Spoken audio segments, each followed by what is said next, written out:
Thank you, Mayor Cooper. Again, thank you all for being here.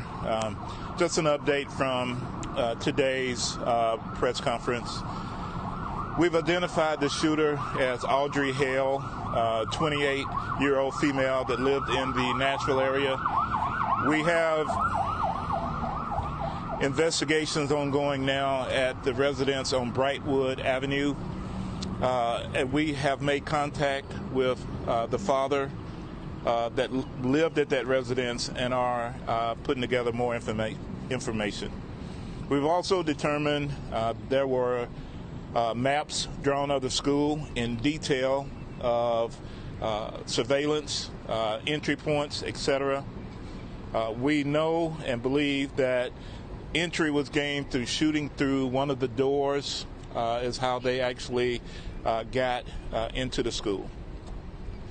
I want to take the time to at least say, and I won't say the victims' names, I'll let Don say that, but out of the 6 victims, 3 adults, 3 of those were children. 2 of them were age 9.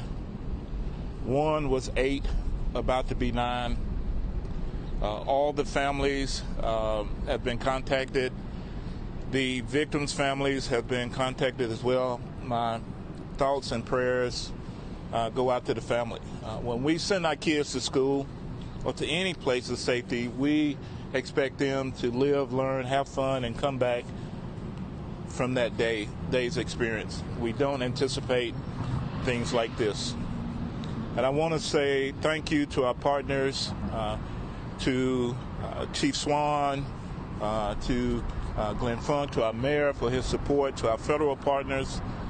But also I want to say thank you to our first responders who got there and immediately went in and addressed the threat of someone that had multiple rounds of ammunition, prepared for a confrontation with law enforcement, prepared to do more harm than was actually done, and we were able to stop the threat, and unfortunately 6 victims.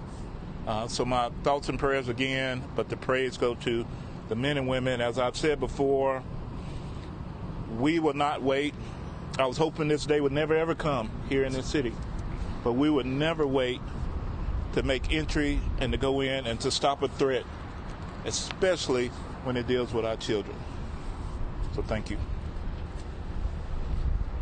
They're not. Just me. They're not saying anything. I'm going to go over the victims' names with you now. The 3 9-year-olds who were killed: Evelyn Dickhouse, William Kinney, Hallie Scruggs. 3 adults: Mike Hill, a custodian, age 61, Cynthia Peak, to my understanding a substitute teacher, age 61, and Catherine Kuntz, age 60. As Chief Drake said, we have identified the active shooter as Audrey Elizabeth Hale, age 28. We'll take just a few questions if you have any. Don, do you believe that she was a former student at the school? Yes, we do. Chief, you want to address that? Yes, from our investigations tell us that she was a former student at the school. I don't know what grade she's attended or grades, but we do firmly believe she was a student there. Did she identify as transgender?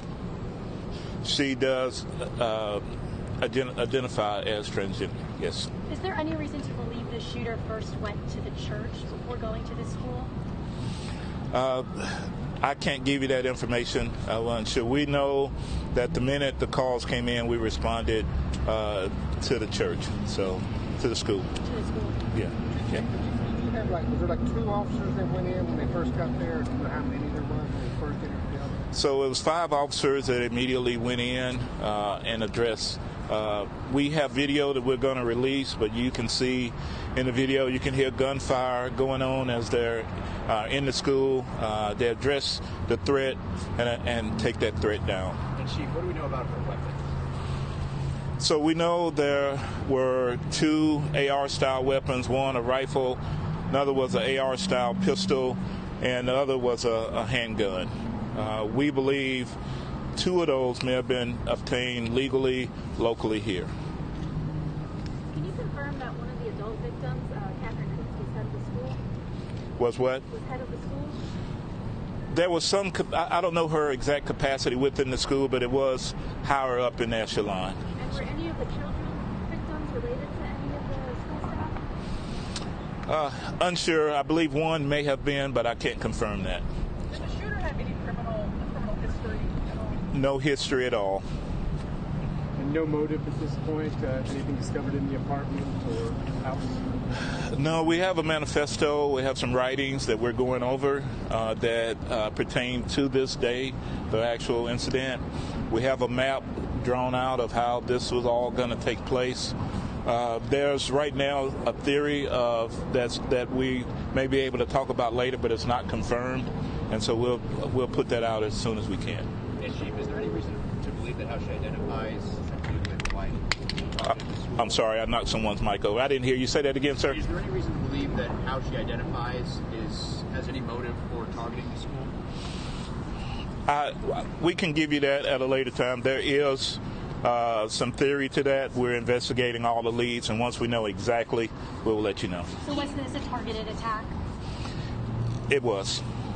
Do we know about a history of mental illness? Man or woman? Don't know any history of mental illness at this time, but we are looking at that as the investigation is ongoing. And I'm sorry. She identifies as a transgender man or woman? Woman. Was it the only school that was targeted? It was the only school that was targeted.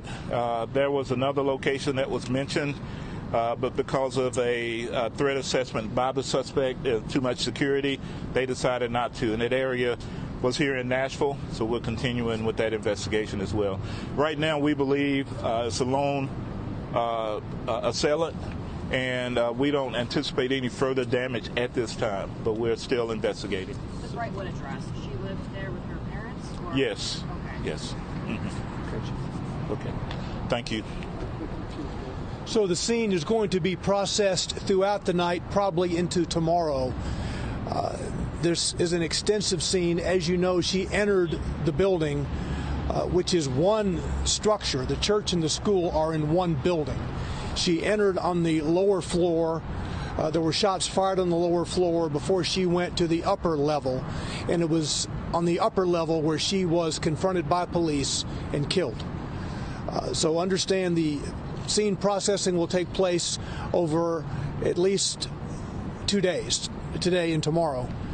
And we'll have more details for you, including the release of video, perhaps tonight, but if not tonight, certainly tomorrow. Hi, everyone. I'm Brian Kilmeade. I want you to do me a favor. I want you to click to subscribe to the Fox News YouTube page. This is the only way that I know for sure that you're not going to miss any great commentary, any great news bites, any great interviews coming your way on Fox. You can get it all here on YouTube. So subscribe right now.